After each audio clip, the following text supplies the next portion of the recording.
ஹர நம பார்வதி பதயே ஹர ஹர மகாதேவா.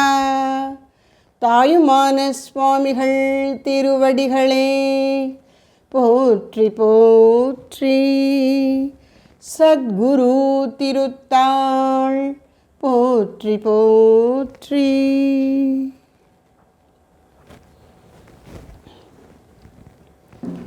அன்னையின் அருளால் ஸ்ரீ தாயுமான சுவாமிகளின் பாடல்களை ஆராய முற்படும் இந்த இணையவழி சற்சங்கத்தில் இணைந்துள்ள அன்னையின் அருட்செல்வர் செல்வியர் அனைவருக்கும் அன்பு நமஸ்காரம்.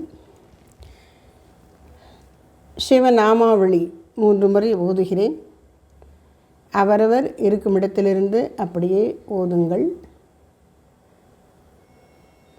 சிவாய நம ஓம் சிவாய நமக.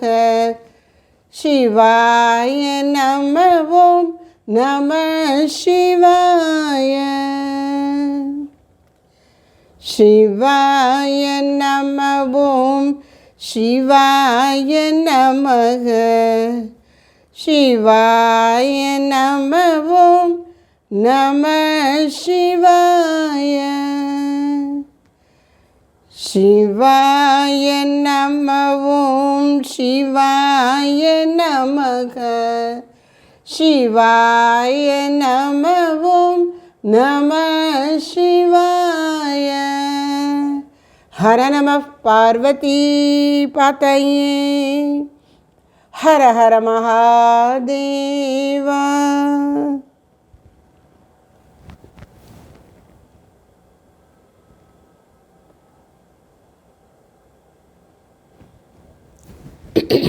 அனைவருக்கும் வணக்கம்.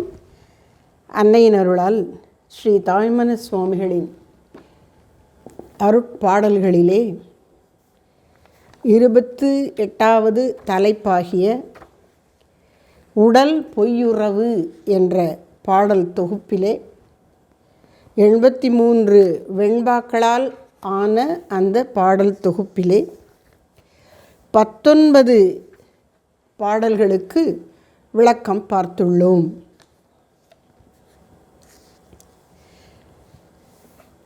சென்ற வகுப்பிலே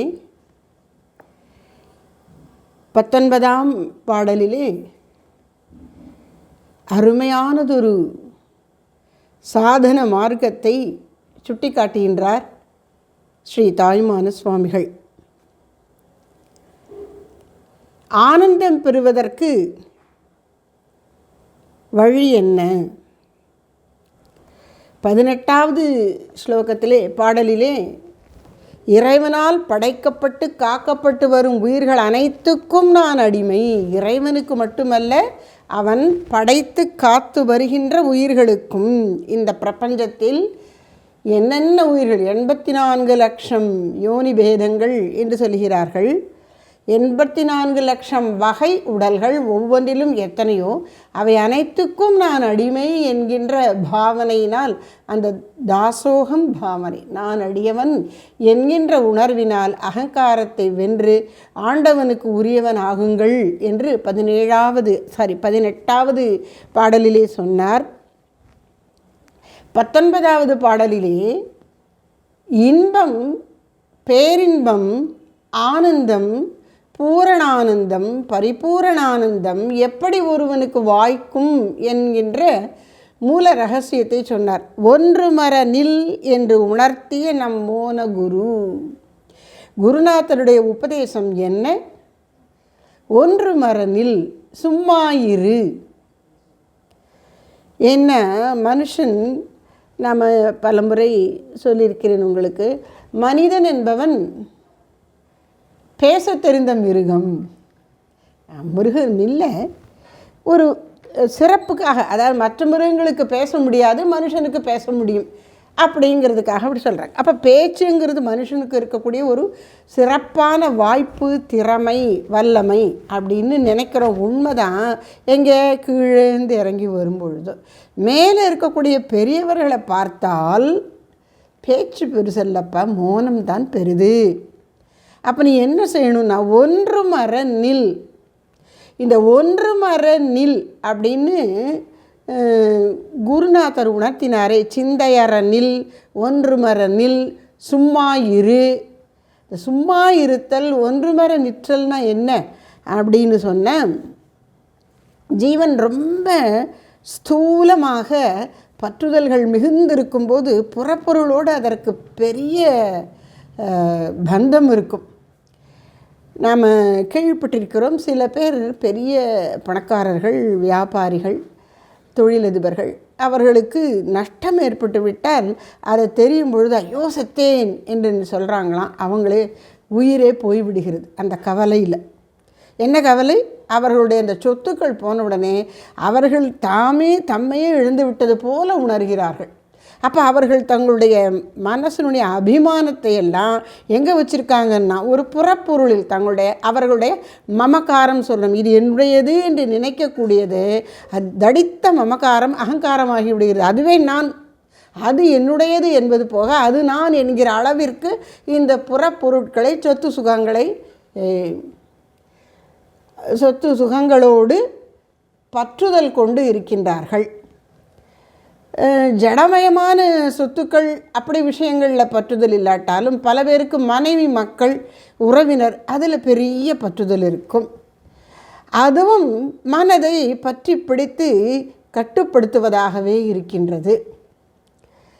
இன்னும் கொஞ்சம் ஆழ்ந்து யோசித்து பார்த்தா ஒவ்வொருத்தருக்கும் தன்னை ரொம்ப பிடிச்சிருக்கு, தன்னுடைய உடம்புக்கு கஷ்டம் வரக்கூடாது அப்படின்னு நாம் நினைக்கிறோம். நம்முடைய உடல் இன்னும் கொஞ்சம் பார்த்தா இந்த உடலுக்குள்ளே ஓடிக்கொண்டிருக்கின்ற மூச்சு, அதனால்தானே நான் உயிர் வாழ்ந்து கொண்டிருக்கிறேன் அப்படின்னு பிராணன், அந்த பிராணனுடைய சக்தியினால் இயங்கக்கூடிய மனதை சார்ந்து இருக்கக்கூடிய இந்திரியங்கள் என்கின்ற சக்திகள், அறிவு கருவிகள், அதோடு கூட செயல் கருவிகள், புற உலகோடு தொடர்பு கொண்டு புற உலகை அறிய உதவுகின்ற கருவிகள், கண், காது, மூக்கு, நாக்கு, தோல் ஆகிய 5. பின்பு அந்த அறிவை பயன்படுத்தி செயலில் ஈடுபடும் போது செயல் புரிவதற்கு பேச உதவுகின்ற நாக்கு, வாக்கு, பற்றி பிடிக்கின்ற, எடுத்து கொடுக்கின்ற கைகள், ஓரிடம் விட்டு ஓரிடம் பெயர்ந்து செல்ல உதவுகின்ற கால்கள், மலஜலம் கழிக்கின்ற பகுதிகள், இப்படி செயல் கருவிகள் 5. இந்த 10 இந்திரியங்களும் உடல், அதாவது புறத்தில் இருக்கக்கூடிய ஜடப்பொருட்களாகிய நம்முடைய சொத்துக்கள் என்று நாம் நினைப்பவை, புறத்தில் இருக்கக்கூடிய உயிரோடு கூடிய பிற மனிதர்கள், நம்முடைய மனைவி, மக்கள் முதலான உறவினர்கள், நமக்கு வேண்டியவர்கள் என்று நாம் நினைக்கின்றவர்கள், அப்புறம் நம்முடைய இந்த உடலில் ஓடும் மூச்சு, இந்த உடலினுடைய வல்லமைகளை காட்டுகின்ற இந்திரியங்கள், அதைவிட பெரியதான எண்ணங்களை எண்ணுகின்ற மனம், புத்தி, அகங்காரம், சித்தம், இத்தனையும் நான் என்று நினைத்து கொண்டு இதனோடெல்லாம் சேர்ந்து கொண்டு தன்னை இணைத்து கொண்டு இவற்றின் மூலம் புற உலகையும் தன்னையும் அறிய முற்படுகிறான் இந்த ஜீவன். அதெல்லாம் ஓயட்டும்னு சொல்கிறார். ஒன்றும் அற நில். சும்மா இருக்கிறதுனா என்ன அர்த்தம்? வாயை மட்டும் மூடி வலுக்கட்டாயமாக உதட மூடி வச்சுட்டு இருந்தால் போதாது. மனசு ஒரு எண்ணத்திலேயே ஓடிக்கிட்டே இருக்குமே, அப்படி மனம் அலைப்பாயாமல் அமைதியாக இருக்க வேண்டும். அப்படி ஒன்று மர நில் என்று உணர்த்திய நம் மோன குருவினுடைய திருவடிகளை நீ உனக்கு வாழ்க்கை உண்மையான துணையாக கொண்டு வணங்கணும் என்று சொல்லி, அப்படி குருவினுடைய திருவடியை வணங்கி எல்லா பக்கங்களிலும் அந்த குருவருளே தன்னை காப்பதை உணர்ந்து திக்கனைத்தும் கைக்குவிக்கும் சின்மயர் அவர்கள் இப்பொழுது பற்றுதலாகிய உணர்ச்சிகள் எதுவும் உள்ளத்தில் இல்லாமல் அந்த பற்றுதல்களெல்லாம் நீங்க பெற்றவர்களாதலால் அவர்கள் அறிவு மயமாக இருக்கின்றார்கள். மனம் என்பது அவர்களுக்கு நல்ல அறிவு, நல்லுணர்வு மயமாக இருக்கின்றது. அதான் சின்மயர் அப்படிங்கிறார். அப்படி சின்மயமான அறிவே வடிவெடுத்தவர்களாய், ஞானமே வடிவெடுத்தவர்களாய் விளங்கக்கூடிய அந்த பெரியவர்கள்தான் சின்மயராம் தன்மையர்க்கே கைக்கும் வரும் இன்பக்கனி. அவர்களுக்குத்தான் ஆனந்தம் என்பது என்ன? அழியா பொருள், அது அறிவு பொருள், அதுவே நிறைவை உணர்கின்ற ஆனந்த வஸ்து என்கின்ற ஆனந்தமும் அவர்களுக்குத்தான் சொந்தம், அவர்களது இயல்பு. அப்போ சத்து சித்து ஆனந்தம் என்று மூன்றும் இந்த ஞானியருக்கு, மெய்ஞானியருக்கு, மெய்யன்பர்களுக்கு, மெய்யடியாருக்கு உரியது என்று சென்ற பாடலிலே சொன்னார். இப்போது 20வது பாடலில் என்ன சொல்ல போகிறாருன்னு பார்ப்போம். முதல்ல பாடலை பார்ப்போம். மனத்தாலும் வாக்காலும் மன்ன உண்ணாமோன இனத்தாரை நல்ல இனத்தார் கனத்த புகழ் கொண்டவரும் அன்னவரே கூரறிய முக்தி நேரி கண்டவரும் அன்னவரே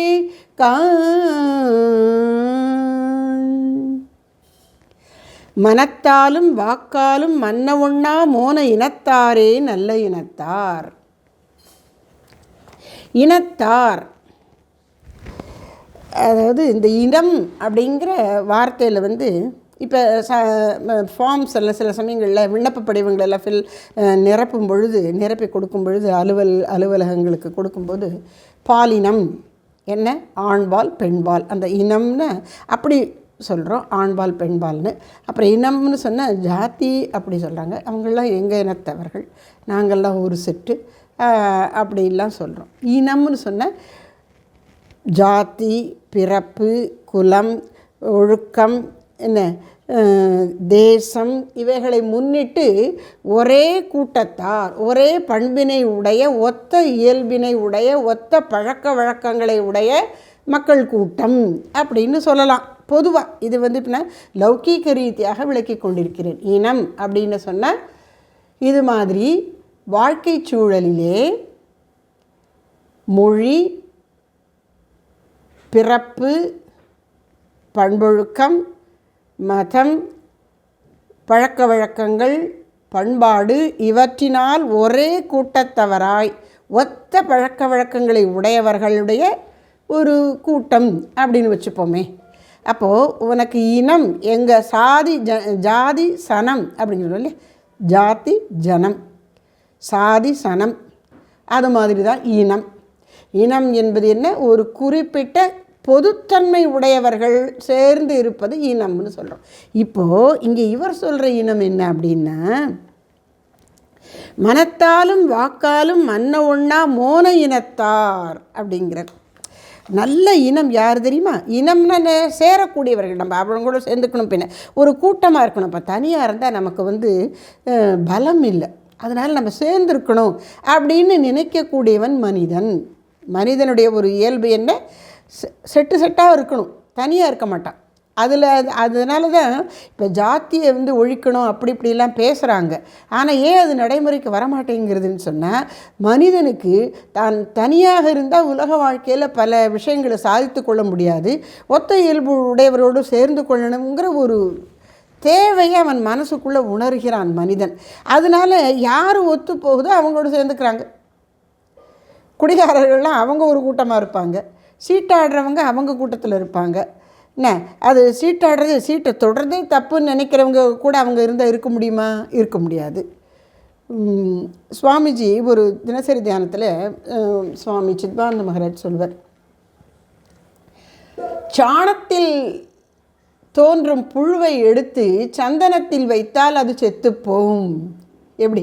இந்த புழு எதில் உற்பத்தி ஆகிறது? சாணத்தில் உற்பத்தி ஆகிறது. பாவம், நீ ஏன் இப்படி நாத்தம் பிடிச்சி சாணத்தில் இருக்க, உன்னை நான் சந்தனத்தில் வைக்கிறேன் அப்படின்னு இந்த புழுவை தூக்கி கொண்டு சந்தனத்தில் வச்சா அதுக்கு சந்தனத்தினுடைய வாசனையை ரசிக்க முடியாது. அதுக்கு உயிர் வாழ்வதற்கான சக்தி இந்த சாணத்திலேருந்து தான் கிடைக்கிறது. சந்தனத்தில் வச்சோம்னே செத்து போயிடுதான். அது மாதிரி நல்லவர்களுடைய சேர்க்கை பல பேருக்கு ரொம்ப தாங்க முடியாததாக இருக்கும். ஏன்னா அவங்களுக்கு அவங்களுடைய செட்டில் இருந்தால் தான் பிடிக்கும். இப்போது இவர் என்ன சொல்கிறார்? மோன இனத்தாரே நல்ல இனத்தார் அப்படிங்கிறார். மௌனமாக இருக்கிறவங்க தான் சேர்ந்து இருக்கிறதுக்கு சரியான ஆளுகள். என்னையாது ஒரு கூட்டத்தில் சேர்றோம்னு சொன்னால் நல்ல கலகலன்னு பேசி சிரிச்சுட்டு ஜாலியாக இருக்க வேண்டாமா? நேரம் போகிறது தெரியாமல் சேர்ந்து இருக்கணும் இல்லையா? ஒருத்தரோடு நம்ம இருக்கோன்னு சொன்னால் நேரம் போகிறது தெரியாமல் கலகலன்னு பேசிகிட்டு இருந்தால் நல்லா இருக்குதுன்னு சொல்கிறான். இப்போ இவர் என்ன சொல்கிறார்? மோன இனத்தாரே நல்ல இனத்தார். உண்மையான மௌனம் வாய்க்க பெற்றவர்களே உனக்கு சரியான துணை அப்படின்னு சொல்கிறார். இது என்ன வம்பா இருக்குது அப்படின்னா, உண்மையிலே நாம் அசாந்தஸ்ய குதசுகம் அப்படிங்கிற ஸ்ரீகிருஷ்ணர் பகவத்கீதையில். சாந்தி இல்லாதவனுக்கு இன்பம் ஏது? உலக வாழ்க்கையில் இன்பத்தை அனுபவிக்கணும் அப்படின்னு சொன்னால் மனதை அமைதியாக இருக்கணும். அமைதியாக இருக்கணும்னு சொன்னால் முதல்ல பேச்சு ஒடுங்கணும். பேச்சு ஒடுங்கினதோடு பல பல எண்ணங்கள் அது அலைந்து திரியாமல் ஏதோ ஒரு சில நல்ல எண்ணங்களில் நிற்கணும். நல்ல எண்ணங்களில் நிற்கிறேன்னு அதுலேயே அப்படியே ஏதோ கதை கற்பனைகளில் ஓடாமல் ஒரு நாம ஜபம், ஒரு நாமத்தை பிடித்து கொண்டு அதையே ஜபித்து கொண்டு இருக்கணும். அப்படியே ஓய்ந்த அமைதி பெற்ற மனம், அந்த மனம்தான் உனக்கு நண்பன் அப்படின்னு சொல்கிறாங்க. ஆனால் இந்த ரகசியம் பல பேருக்கு புரிபடுவதில்லை. அமைதியே அவங்களுக்கு தண்டனையாக இருக்கும். பேசிகிட்டு இருந்தால் தான் நல்லாயிருக்கும், சும்மா இருக்க முடியாது. அப்போ என்ன பண்ணுவாங்க? பேசாமல் போடு, டிவியை போடு. எதுக்கு டிவியை போடணும்? ஆள் ஒத்துடு இல்லைனாலும் அதில் யாரோ எதோ வராங்க போகிறாங்க பேசுகிறாங்க, நல்லது கெட்டது நடக்குது, அதெல்லாம் பார்த்துக்கிட்டே இருந்தால் நல்லாயிருக்கு. அப்போது மனுஷனுக்கு சாதாரணமாக பற்றுள்ள மனிதனுக்கு பேச்சு துணைக்கு ஆள் வேணும்னு நினைக்கிறான். ஆனால் பக்குவமடைய விரும்புகிற சாதகனுக்கு சரியான துணை யார்? மோன இனத்தாரே நல்ல இனத்தார். மோன நிலை வாய்க்கப்பெற்ற மகான்கள் தான் உனக்கு நல்ல துணை ஆவார்கள். இந்த கூட்டத்தில் நாம் போய் இருக்கலாம் அப்படின்னு நீ சேரணும்னு சொன்னால் அந்த கூட்டம் எப்படிப்பட்டதாக இருக்கணும்? மோன இனத்தார். மௌனம்னா என்னன்னு தெரிஞ்சவங்களா அவங்க இருக்கணும். மௌனம்னா என்னன்னு புஸ்தகத்தை படித்து விளக்கக்கூடியது மட்டுமில்லை, மனமடங்கி இருக்கணும். அப்படி மனமடங்கியவர்கள் கூட இருக்கும்போது நம்மை அறியாமல் நம் மனமும் அடங்கிவிடும். அதுதான் நாம் பெறுகிற பெரும் பேறு. சத்சங்கத்தின் விளைவாக நாம் பெறுகிற பெரிய பேறு என்ன? எந்த மகான் கூட நாம் இருக்கிறோமோ, எந்த மகானுடன் நாம் இருக்கின்றோமோ அந்த மகானின் உயர்நிலை, அவரடைந்த பக்குவம் எவ்வளவு உயர்ந்ததோ சிறந்ததோ அந்த அளவுக்கு போகாட்டாலும் அதை நோக்கி நம்மை அறியாமல் நாம் உந்தி தள்ளப்படுகிறோம். நாம அடைய முடியாத, அறிய முடியாத அந்த பெரிய நிலையை அடைந்து இயல்பாக ஆக்கி கொண்டிருக்கக்கூடிய மகான்கள் கூட நாம் இருந்தால் நம்மை அறியாமல் நம் மனம் சிறிது சிறிதாக அந்த உயர்நிலையை நோக்கி மேல் எழும்பும். இதுதான் சத்சங்கத்தினுடைய அவசியம். ஒரு தரம் சத்சங்கம்னா என்ன அப்படிங்கிறத பற்றி சுவாமிஜி விளக்குறாங்க. சத்சங்கம்னா என்ன? முதல்ல சத் என்றால் மெய்ப்பொருள், உண்மை பொருள். அந்த உண்மை பொருளாகிய பிரம்மம் தான், இறைவன் தான் சரியான கூட்டாளி. உனக்கு கூட ஒருத்தர் யாராவது இருக்கணும்னா இறைவனோடு இரு அப்படிங்கிறார். சத் சங்கம்னா முதல் விளக்கம் என்ன? மிக உயர்ந்த விளக்கம் என்ன? பரம்பொருள் தான் ஏன் உனக்கு சரியான துணை. அவ்வளோ தூரத்துக்கு எனக்கு இருக்க முடியாது. தியானத்தில் அப்படியெல்லாம் மனசு ஒடுங்கி பரம்பொருள் கூடவே பரம்பொருள் மயமாகவே இருக்கிறதுங்கிறது எனக்கு ரொம்ப கஷ்டமாச்சேன்னா, அப்படி பரம்பொருளை உணர்ந்த மகான்கள் இருப்பாங்கல்ல, அவங்க கூட இரு. அப்படி மகானை எங்கே கொண்டு போய் தேடுறது? கிடைக்கணுமே அவங்க. அப்படியா? கவலைப்படாத. அந்த மகான்கள் நம்மை போன்றவர்களுடைய நலனுக்காக, க்ஷேமத்துக்காக அவர்கள் தங்களுடைய அரிய அனுபவங்களெல்லாம் எழுதி வச்சுருக்காங்க. தேவாரம், திருவாசகம், கிருஷ்ணனுடைய உபதேசங்கள் வியாசர் நமக்கு எழுதி கொடுத்தார். பகவத்கீதை, அதை படிங்க. அப்போது பகவத்கீதையை படிக்கும் பொழுது நீ கிருஷ்ணனோடு சத்சங்கம் பண்ணுகிறாய். தேவாரம் படிக்கும் பொழுதும், திருவாசகம் படிக்கும் பொழுதும், திருமுறைகள் ஓதும் போதும், திவ்ய பிரபந்தம் படிக்கும் பொழுதும் நாயன்மார்களுடன் ஆழ்வார்களுடனும் நீ சத்சங்கத்தில் இருக்கின்றாய்.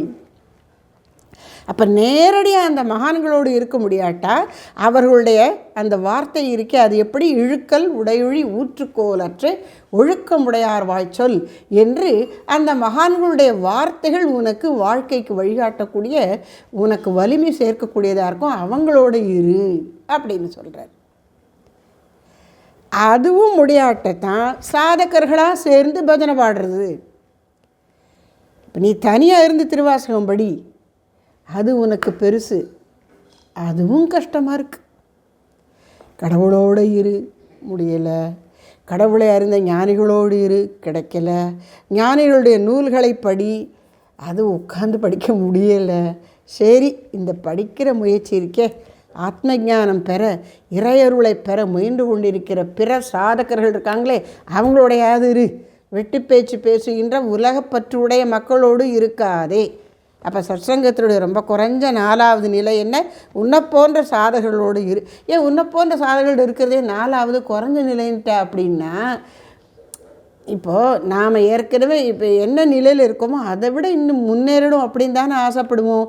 நம்ம அளவுக்கு இருக்கிற ஒருத்தரோடு நம்ம சேர்ந்துருந்தால் நாம் அதை விட இப்படி கூட போக முடியும். அப்போது நமக்கு தேவை நம்மிலும் உயர்நிலை அடைந்தோர். சரி, அவங்க அவங்களோட நாம் குறைஞ்சவங்களாக இருக்கோம் அப்படின்னு நம்மளை வேணாம்னு சொல்லிடுவாங்களே, நான் அப்படி சொல்ல மாட்டாங்க. ஏன்னா பண்பில் ஒருவன் மேலே செல்ல செல்ல அவனுக்கு இயல்பாகவே மற்றவர்களுக்கு உதவுவது என்பது பரோபகாரார்த்தம் இதம் சரீரம். இந்த சரீரம் எடுத்திருப்பது பிறருக்கு உதவுவதற்காகவே, சேவை செய்வதற்காகவே. மக்கள் சேவையே மாதவன் சேவை என்கின்ற மனப்பான்மை இருக்கும். அதனால் அவர்கள் உண்மையிலே பக்குவம் அடைந்திருந்தால் உன்னை தொந்தரவாக நினைக்க மாட்டார்கள், எளிதாக உன்னையும் உயர்த்தி சென்று விடுவார்கள். அப்படி முடியலையா, ஒன்றை மாதிரி போராடினாலும் நல்லதை நோக்கி போக முயலுகிறார்களே, அந்த சாதகர்களோடு இருங்கள். அப்படி இல்லாமல் வெட்டி பேச்சு பேசுகிற கூட்டத்தோடு இருக்காதீர்கள். அப்போது நல்ல இனத்தார் யார்? உன்னுடைய ஆன்மீக முன்னேற்றத்திற்கு உதவக்கூடிய நல்ல திருக்கூட்டம் சத்சங்கம். யார் அப்படின்னா, மனத்தாலும் வாக்காலும் மன்ன ஒண்ணா மோன இனத்தாரே நல்ல இனத்தார். இந்த இடத்துல சத்சங்கத்துக்கு ஸ்ரீ தாய்மானவர் கொடுக்கிற விளக்கத்தை பாருங்கள். யார்? மோன இனத்தாரே நல்ல இனத்தார். அவர்கள் பேசாமல் இருக்கணும், மௌன நிலையிலே நிலை பெற்று இருக்கணும். ஒரு நிகழ்ச்சி, சுவாமி சித்பவானந்த மகாராஜ் அவர்கள்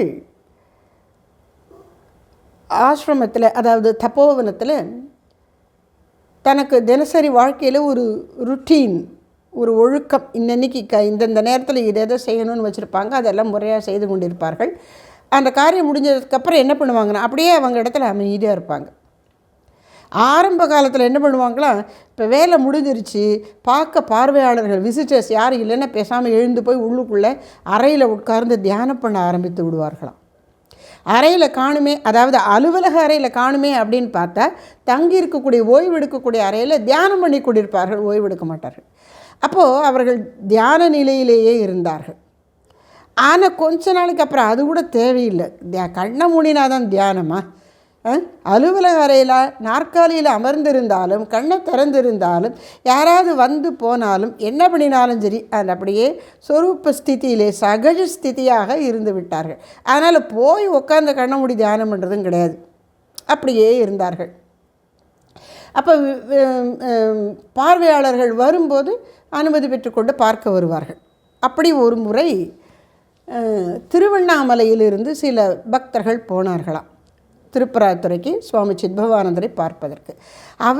அவர்கள் திருவண்ணாமலையிலிருந்து அப்படின்னு சொன்னாலே பெரும்பாலும் ஓரளவு நம்ம எதிர்பார்க்க முடியும், ரமண மகர்ஷிகளுடைய உபதேசங்களை கற்று அதன்படி சாதனம் மேற்கொள்ள நான் யார் விசாரம் செய்ய முயன்று கொண்டிருப்பவர்கள். அத்தகைய சாதகர்கள் போகிறார்கள் திருப்பராய்த்துறைக்கு சுவாமி சித்பவானந்தரை பார்ப்பதற்கு. போன உடனே கொஞ்சம் நேரம் குசலம் விசாரிக்கிறாங்க. நீங்கள் எங்கேருந்து வரீங்க, என்ன இதெல்லாம் கேட்குறாங்க. அப்புறம் இவங்க ஏதோ சில சந்தேகங்கள் கேட்குறாங்க. சுவாமி தெளிவிக்கிறார். இப்படி ஒரு 5 நிமிஷம் 10 நிமிஷம் பேசி கொண்டிருந்தார்களாம். அப்புறம் ஒரு கட்டத்தில் அதுக்கு மேலே வந்தவங்களுக்கு எதுவும் கேட்குறதுக்கு தோணலை. அப்படியே பார்த்தாங்க. சுவாமிஜி இப்படியே இருந்தார். இவங்களை பார்க்குறாங்களா பார்க்கலான்னு கூட தெரியல, அப்படி ஒரு பார்வை அது. சுவாமிஜி அமைதியாக இருக்கிறனோடனே இவங்களும் அமைதியாக இருக்க ஆரம்பிச்சிட்டாங்க. அப்படியே நேரம் போயிட்டுருக்கு. நேரம் போகிறதே தெரியல. அப்படியே சுவாமிஜி மோன இனத்தாரே நல்ல இனத்தாருங்கிற மாதிரி ஆத்மாங்கிற அந்த மோன வாரிதியில் என்ன அந்த அமைதி என்கிற அமைதி கடலிலே மூழ்கி விட்டார்.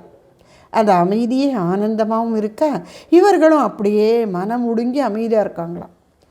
எழுந்திரிச்சு போகணும்னு தோணலை, கேள்வி கேட்கணும்னு தோணலை, ஆனந்தமாக இருந்துகிட்டே இருந்தாங்களாம். அப்படியே ஒரு அரை மணி நேரம் 3/4 மணி நேரம் ஆகிருக்குமா.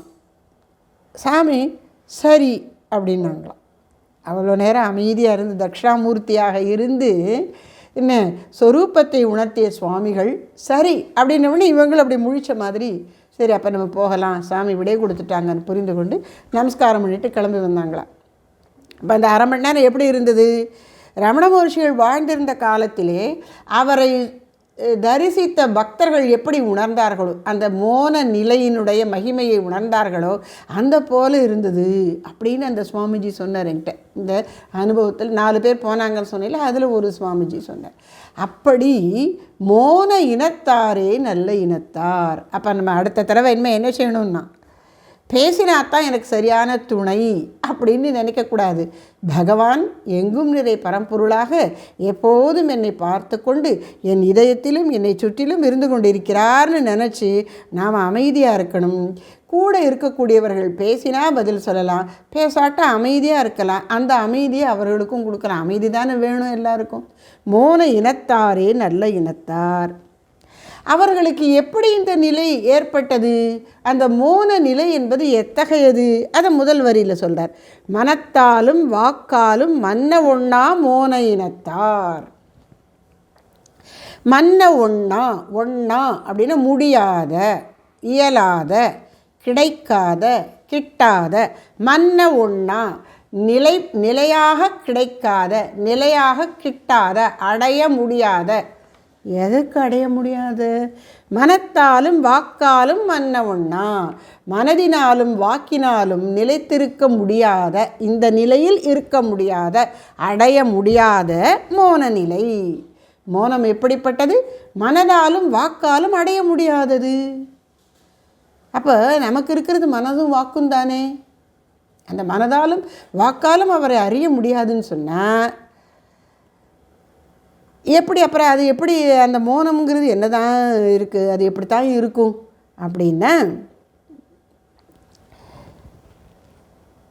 மனிதன் திரிகரணங்களை உடையவன். மனம் வாக்கு காயம் அப்படின்னு சொல்கிறோம். மனம் என்பது எண்ணத்திற்கு இருப்பிடமாக இருக்கிறது. வாக்கு என்பது அந்த எண்ணத்தை வெளிப்படுத்துகின்ற பேச்சு. காயம் அல்லது உடல் என்பது அந்த எண்ணத்தை செயலாக ஆக்கக்கூடியது. அப்போ அந்த திரிகரணங்களில் 2 சொல்லிட்டாங்க, மனதாலும் வாக்காலும். அப்போ என்ன விட்டு போனது என்னென்னா இந்த உடல் தான், அதை ஏற்ற வேண்டிதான். மனதாலும் வாக்காலும் உடலாலும் அடைய முடியாத அந்த பெருநிலையாகிய அமைதி நிலை, மோன நிலையை அடைந்தவர்களே நல்ல இனத்தார். மனதாலும் வாக்காலும் அடைய முடியாததுன்னு ஏன் அதை சொல்கிறாங்க அப்படின்னா, இப்போது நாமெல்லாம் எங்கே இருக்கோம்? இப்போ ஒரு மலை இருக்குதுன்னு வச்சுக்கோங்க, அது இயற்கையினுடைய ஒரு அம்சம்னு சொல்கிறோம். ஒரு நதி ஓடுகிறதுன்னு அது இயற்கையின் ஒரு அம்சம். மரங்கள் இருக்கின்றன, அது இயற்கை. விலங்குகள், புழு பூச்சிகள், பறவைகள், ஊர்வன பரப்பனை எல்லாம் இருக்குதுன்னு சொல்கிறோம், அதெல்லாம் இயற்கையின் அம்சம். சரி, உன் உடம்பு அப்போது ஏதோ இயற்கைன்னு ஒன்று, இயற்கையிலேருந்து வேறுபட்டவன் போல மனிதன் தன்னை நினைத்து கொள்ளுகிறான். உண்மையில் எப்படி மலையும் மரமும் நதியும் கடலும் வானும் சூரியனும் சந்திரனும் பிற உயிர்களும் இயற்கையின் அம்சங்களோ, அப்படி இவனும் இயற்கையின் ஓர் அம்சம். இயற்கை வடிவில் தோன்றிக் கொண்டிருக்கிற இறைவனில் ஓர் அம்சம் என்று தன்னை உணரணும். அப்படி உணராமல் அதுலேருந்து வேறுபடுத்தி தன்னை நினைக்கிறான். இந்த உடம்பு ஏதோ ஒரு ஸ்பெஷல் மாதிரி நினைக்கிறான். அப்படி இல்லாமல் எல்லாவற்றிலும் ஒன்று இருந்து அவற்றில் இருக்கக்கூடிய இறைத்தன்மையை உணர்ந்தவர்கள், தன்னுடைய தனி வியக்தி ஓய பண்ணினவர்கள். எப்படி பண்ணினார்கள்? மனத்தாலும் வாக்காலும் மன்ன ஒண்ணா. மனசுக்கும் வாக்குக்கும் எட்டாத ஒரு பொருள் இருக்குது, அதை நான் அடையணும்னு சொன்ன மனசும் வாக்கும் ஓயணும். இந்த இயற்கை எப்படிப்பட்டது? சதா இயங்கி கொண்டிருப்பது. ஜகத் அப்படிங்கிற சம்ஸ்கிருத வார்த்தையும் இயற்கை அப்படிங்கிற தமிழ் வார்த்தையும் ஒரே பொருள். அப்படியா? ஆமாம். ஜகத் கச் அப்படின்னா போ, நடந்து செல், ஒரு இடம் விட்டு இடம் பெயர்ந்து செல் அப்படின்னு. ஜகத்னு போய்கொண்டே இருப்பது. இயற்கை சதா சர்வகாலமும் சுழன்று கொண்டு இயங்கிக் கொண்டே இருக்கின்றது. அதனால தான் இயக்கிமார், இயக்கின்னா இசக்கின்னு பேர் வைக்கிறாங்கல்ல, இசக்கின்னா இயக்குகின்ற இயற்கை தாயின்னு அர்த்தம். இப்போது இந்த இயற்கையிலே எப்பொழுதும் அசைவும் செயல்பாடும் இருந்து கொண்டே இருக்கின்றது. எங்கு அசைவு இருக்கின்றதோ அங்கு அமைதி இருக்காது. அப்போ என்ன அர்த்தம்? இந்த உடல் இயற்கையின் ஒரு அம்சம் என்று சொல்லி இந்த இயற்கையோடு மட்டும் கட்டுப்பட்டு இருக்கும்போது உனக்கு அமைதியை உணர முடியாது. அமைதியை உணர்வதற்கு நீ இயற்கைக்கு அப்பால் உள்ள பெரிய பொருளை அடைய வேண்டும். அந்த பெரிய பொருளை எப்படி அடைவது? அதுக்கு தான் மனசுக்கும் வாக்குக்கும் அங்கே போக முடியாதுங்கிறாங்களே. உபனிஷதம் என்ன சொல்லுகிறது? யதா வாச்சோ நிவர்த்தந்தே அப்பிராப்பிய மனசா சக. இந்த மனசு என்ன பண்ணித்தான்? வாக்கோடு போய் அதை கண்டுபிடிச்சிடும். எதை? பிரம்மனை அறிந்து விட வேண்டும் என்று நினைத்து கொண்டு அந்த எல்லை நிலையத்துக்கு போச்சான். அங்கே எல்லை வரைக்கும் போச்சே ஒழிய அதை அடைய முடியல. பார்த்துட்டு திரும்பி வந்துருச்சான். எது? மனசு. எதோடு கூட? வாக்கோடு கூட. மனமும் வாக்கும் பிரம்மத்தை அணுக முயற்சி செய்து அறிய முடியாது திரும்பி வந்து விட்டன. குருதேவர் சொல்கிறார், இந்த 3 திருடர்கள் இருந்தார்கள். ஒரு வழிப்போக்கன் ஒருவனை அவர்கள் கொள்ளையடித்தார்கள். ஒருத்தன் சொன்னால் 3 திருடர்களில் ஒருத்தன் சொன்னால் இவனை கொன்று போட்டுருந்தான்.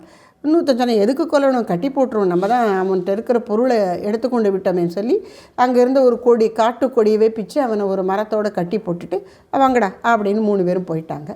கொஞ்ச நேரத்தில் இந்த 3 பேரில் அவன் வந்தான். அவன் இந்த கொல்லுவேன்னு சொன்னவனும் இந்த கட்டி போட்டவனும் இல்லை. இன்னொருத்தன் ஒன்றுமே சொல்லாமல் அமைதியாக போயிட்டு இருந்தான். அவன் வந்தான், கட்டெல்லாம் அழுத்து விட்டான். சரி, உங்கள்கிட்ட இருக்கிற பொருளைத்தான் எடுக்கணும்னு நினச்சா அதை எடுத்துட்டோம், உன்னை கட்டி போட்டது எனக்கு பாவமாக இருந்தது, அதுக்காக அழுத்து விட்டேன் அப்படின்னா. எனக்கு இன்னும் பயமாக இருக்குது, இன்னும் இந்த காட்டுக்குள்ளே போகணுமே, எனக்கு கவலைப்படாத, நான் கூட வரேன் அப்படின்னு அப்படியே காட்டு விளிம்பு வரைக்கும் கூட்டிகிட்டு வந்துட்டான். இதோ பார், நீ போக வேண்டிய அந்த கிராமம் அப்படின்னு தொலை தூரத்தில் ஆனால் கண்ணுக்கு எட்டுகிற தூரத்தில் இருந்த ஒரு இடத்த காமிச்சு, இங்கே தான் நீ போகணும். ஆமாம், சரியாக சொன்னேன், எனக்கு இவ்வளோ உதவி செய்தியே, நீ எங்கள் ஊருக்கு வா, நான் உனக்கு எல்லாத்தையும் சொல்லி மரியாதை பண்ண வைக்கிறேன், எனக்கு ரொம்ப உதவி செஞ்சுருக்கேன், என் உயிரை காப்பாற்றிருக்கேன். நான் அங்கே வரக்கூடாதுப்பா, அவங்கள மாதிரி இல்லை, நான் உதவி செஞ்சேன்னு நீ நினைக்கிற, ஆனாலும் நானும் திருடன் தான். அங்கே வந்தால் போலீஸ்காரன் என்னை பிடிச்சி விடுவான், நான் வரமாட்டேன், நீ போய்க்கோ அப்படின்னு சொல்லி காமிச்சிட்டு அவனு திரும்பி போயிட்டானான். இங்கே மனம் வாக்கு என்பதற்கு பதிலாக முக்குணங்கள், தமஸ், ரஜஸ், சத்துவம். கொன்றுவிட வேண்டும் என்று சொன்னது தமோகுணம். கட்டி போட்டால் போதும் என்று சொன்னது ரஜோகுணம். கட்டை அவிழ்த்து விட்டது சத்துவகுணம். ஆனால் அதுவும் நான் உள்ளே வரமாட்டேன், வந்தால் திருடனாகிய நானும் போலீஸ்காரனால் பிடிக்கப்படுவேன், நான் அங்கே வரலைன்னு சொன்னதான். அது மாதிரி இந்த முக்குணங்கள் அதனை அறியமாட்டா, மனமும் வாக்கும் அதனை அறியமாட்டா. வாக்கு என்பது பேசும் சக்தி, கர்மேந்திரியத்தில் முதலானது. அது கர்மேந்திரியம் மட்டுமல்ல, மற்ற எல்லா கர்மேந்திரியங்களோடு கூட ஞானேந்திரியங்களாகிய மற்ற இந்திரியங்களையும் கூட அது குறிக்கின்றது. இப்போ வாக்கு என்பது மனிதனுக்கு அமைந்துள்ள சக்தி என்பதோடு கூட எல்லா இந்திரிய சக்திகளையும் குறிப்பதாக நாம் எடுத்துக்கொள்ளலாம். அப்போ இந்திரிய சக்திகளால் இறைவனை அறிய முடியாது, அதான் விஷயம். அப்புறம் மனத்தாலும், அப்போ நான் மனசால் கற்பனை பண்ணி அறிந்து விடுவேனா அப்படின்னா முற்றிலும் அறிய முடியாது. ஏதோ கொஞ்சம் அறிஞ்ச மாதிரி தோன்றும், அப்புறம் பார்த்தா புரியாமல் இருக்கும் உனக்கே. அதனால் மனதாலும் அறிய முடியாது. இதுக்கு ஒரு அழகான கதை கேனோபனிஷத்தில் சொல்லியிருக்கு. கேன, எதனால் அப்படின்னு ஆரம்பிக்கிறது. அதாவது உபனிஷதங்கள் எல்லாம் குருநாதரிடம் பணிவோடு சிஷ்யர்கள் தம்முடைய சந்தேகங்களை சமர்ப்பிக்கிறார்கள். குருநாதர், ஞானியான குருநாதர் அந்த சந்தேகத்தை போக்கி வைக்கின்றார். அவர் சொன்ன அந்த விடை தான் அந்த உபனிஷத்து. அதில் தான் நமக்கு ஆத்ம தத்துவம் சொல்லப்பட்டிருக்கு. அது மாதிரி இதில் இந்த கேன எதனால் அப்படின்னு கேட்டுக்கொண்டு வருகிறார்கள் அந்த சீடர்கள். என்ன எதனால்னா எதனால் உந்தப்பட்டு கண் பார்க்கிறது, பிராணன் உடம்பில் ஓடுகிறது, இந்திரியங்கள் செயல்படுகின்றன, மனம் செயல்படுகின்றன, எதனால் உந்தப்பட்டு அப்படின்னு. அப்போது அதுக்கு தான் ஆச்சாரியர் சொல்கிறார், எதனை இந்திரியங்கள் பார்க்க மாட்டாவோ, எதனால் இந்திரியங்கள் பார்க்கும் சக்தியை பெற்றுள்ளனவோ அது அந்த பிரம்மன். இப்போது கண்ணுக்கு பார்க்குற சக்தி இருக்குது, காதுக்கு கேட்கிற சக்தி இருக்குது, அப்படி ஒவ்வொரு இந்திரியத்துக்கும் ஒரு சக்தி, அப்புறம் செயல்படக்கூடிய செயல் திறமை எல்லாம் இருக்குது. அந்த திறமைகள்லாம் அதுக்கு எப்படி வருது? நம்ம சாதாரணமாக என்ன சொல்லுவோம், மனசு கண்ணோடு ஒன்றி இருந்து பார்த்தா தான் நம்ம பார்க்குறது நமக்கு புரியும். யோசனை எங்கேயோ இருக்குது, நான் கண்ணை முழிச்சு இருந்தாலும் என்ன இருக்குது, யார் வராங்க போகிறாங்கன்னு தெரியாது. அப்போ மனசு சேராட்டாலே இந்திரியங்கள் வேலை செய்யாது. இந்த மனசு எப்படி இருக்கும்னா, அந்த மனசுக்கும் அடிப்படையாக ஒன்று இருந்து கொண்டு அனைத்தையும் செயல்படுத்தி கொண்டு அனைத்துக்குமான ஆற்றலை வழங்கி கொண்டு இருக்கின்றது.